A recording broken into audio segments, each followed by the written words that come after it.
Hello everyone, YouTube channel. So guys, it's been a while na hindi tayo nakapag-update ng aking vlog. It's because I'm busy with my work, but at the same time, life needs to move on. So of course, about pageantry, itong mga bagay na to, it turned out, based on the quality, or based on the advocacy of each pageantry. So that's why maybe I'm not the only one, but many bloggers sa pageantry parang medyo lumalaylo-laylo sila, because people are, of course, although there are many people who love pageantry, but of course, first thing is, what is the essence of that pageantry to us, diba, as a viewers? Not just something about beauty, but the cause, diba? So ayun na nga, mayroon lang akong na caught na isang bagay about some of the Filipinos.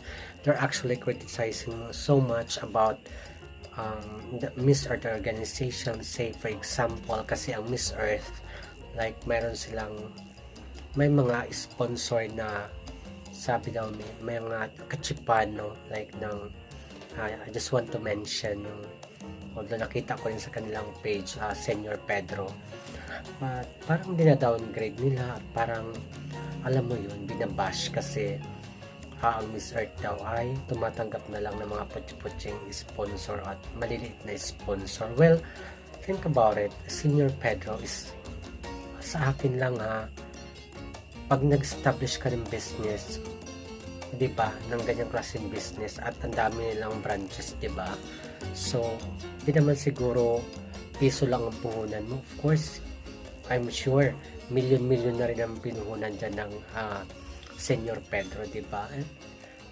We love chicken from Senior Pedro, so why not, diba? Be proud to be a Filipino, no?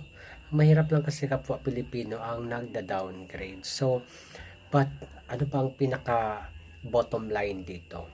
Why, I myself, I am a passionate supporter of Miss Earth, because I saw their advocacy from the very start, no?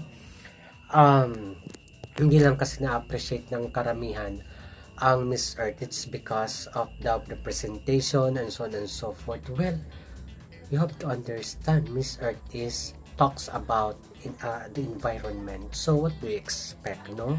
So ina-avoid nila yung mga nagkukos ng, di ba, dapat sustainable sa ating environment, meaning to say,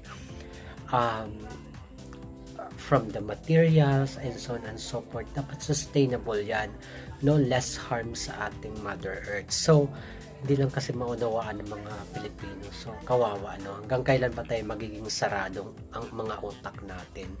So yun lang guys, but at the same time, I'm looking forward rin sa Miss Cosmo, no, which our representative at sa Manalo, and I'm looking forward sa mga judges. I see Paula Sugart, so who knows, diba? But of course, it's still a long way for Miss Cosmo, no? Kasi first year pa lang nila to, so good luck.